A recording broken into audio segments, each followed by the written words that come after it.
In recent weeks and months, we have seen a shocking increase in extremist disruption and criminality.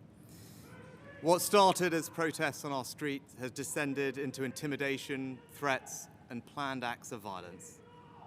Jewish children fearful to wear their school uniform lest it reveal their identity.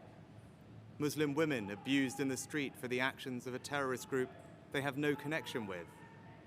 Now our democracy itself is a target. Council meetings and local events have been stormed.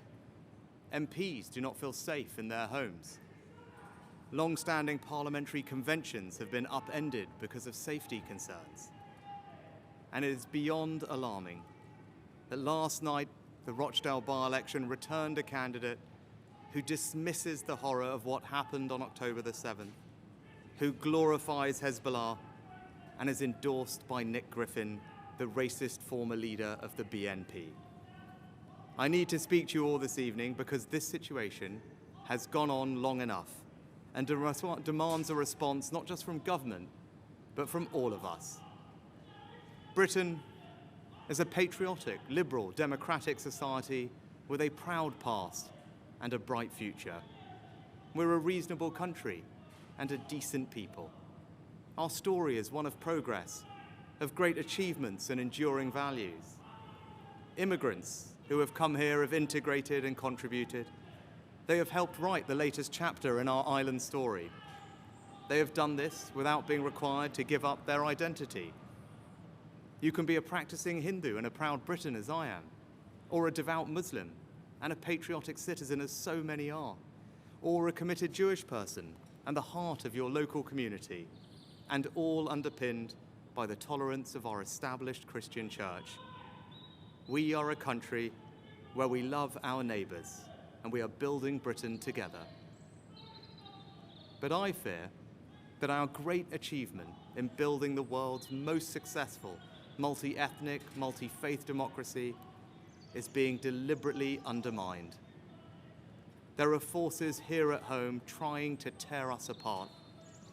Since October the 7th, there have been those trying to take advantage of the very human angst that we all feel about the terrible suffering that war brings to the innocent, to women and children, to advance a divisive, hateful ideological agenda. On too many occasions recently, our streets have been hijacked by small groups who are hostile to our values and have no respect for our democratic traditions. Membership of our society is contingent on some simple things: that you abide by the rule of law, and that change can only come through the peaceful democratic process. Threats of violence and intimidation are alien to our way of doing things. They must be resisted at all times. Nearly everyone in Britain supports these basic values, but there are small and vocal hostile groups who do not. Islamist extremists and the far right feed off and embolden each other. They are equally desperate to pretend that their violence is somehow justified, when actually these groups are two sides of the same extremist coin. Neither group accept that change in our country can only come through the peaceful democratic process. Both loathe the pluralist modern country we are. Both want to set Britain against Britain, to weaponize the evils of anti-Semitism and anti-Muslim hatred for their own ends.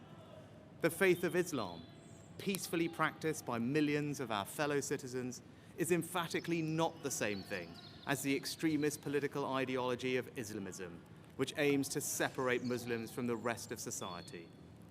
Islamist extremists and far-right groups are spreading a poison. That poison is extremism. It aims to drain us of our confidence in ourselves as a people and in our shared future. They want us to doubt ourselves, to doubt each other, to doubt our country's history and achievements. They want us to accept a moral equivalence between Britain and some of the most despicable regimes in the world. They want us to believe that our country and the West more generally is solely responsible for the world's ills, and that we, along with our allies, are the problem. In short, they want to destroy our confidence and hope. We must not allow that to happen. When these groups claim that Britain is and has been on the wrong side of history, we should reject it and reject it again. No country is perfect, but I am enormously proud of the good that our country has done. Our place in history is defined by the sacrifices our people have made in the service of their own freedom and that of others. And when these groups tell our children that they cannot and will not succeed because of who they are, when they tell children that the system is rigged against them or that Britain is a racist country, this is not only a lie, but a cynical attempt to crush young dreams and turn impressionistic minds against their own society. I stand here as our country's first non-white Prime Minister, leading the most diverse government in our country's history, to tell people of all races, all faiths and all backgrounds, it is not the colour of your skin, the God you believe in, or where you were born that will determine your success, but just your own hard work and endeavour. And we must be prepared to stand up for our shared values in all circumstances, no matter how difficult. And I respect that the police have a tough job in policing the protests we have seen, and that they are operationally independent. But we must draw a line. Yes, you can march and protest with passion. You can demand the protection of civilian life. But no, you cannot call for violent jihad. There is no context in which it can be acceptable to beam anti-Semitic tropes onto Big Ben in the middle of a vote on Israel-Gaza. And there can be no cause that you can use to justify the support of a prescribed terrorist group like Hamas. And yes, you can freely criticize the actions of this government, or indeed any government. That is a fundamental democratic right. But no, you cannot use that as an excuse to call for the eradication of a state or any kind of hatred or anti-Semitism. This week, I've met with senior police officers and made clear it is the public's expectation that they will not merely manage these protests, but police them. And I say this to the police: we will back you when you take action. But if we are asking more of the police, we in government must also back up that call with action. To that end, this month the government will implement a new, robust framework for how it deals with this issue, to ensure that we are dealing with the root causes of this problem, and that no extremist organisations or individuals are being lent legitimacy by their actions and interactions with central government. You cannot be part of our civic life if your agenda is to tear it down. We will redouble our support for the Prevent programme to stop young minds being poisoned by extremism. We will demand that universities stop extremist activity on campus.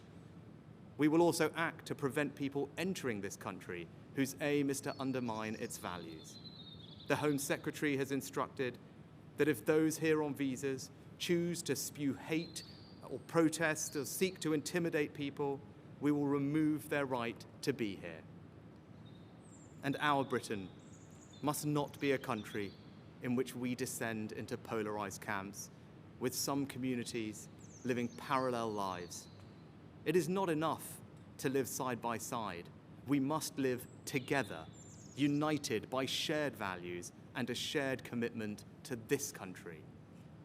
And I want to speak directly to those who choose to continue to protest.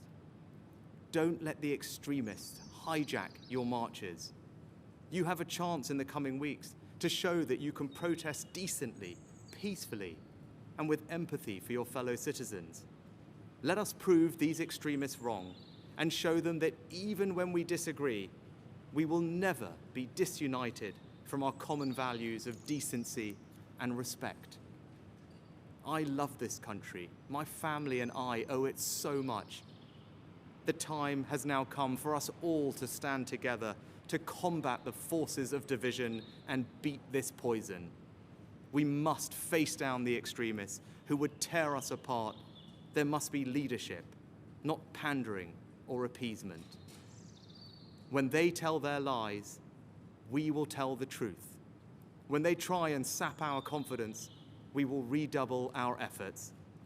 And when they try and make us doubt each other, we will dig deeper for that extra ounce of compassion and empathy that they want us to believe doesn't exist, but that I know does. If we do that, we can build on our great achievement in creating today's Britain, a country of kind, decent, tolerant people. We can make this a country in which we all feel a renewed sense of pride. This is our home. So let us go forward together, confident in our values and confident in our future.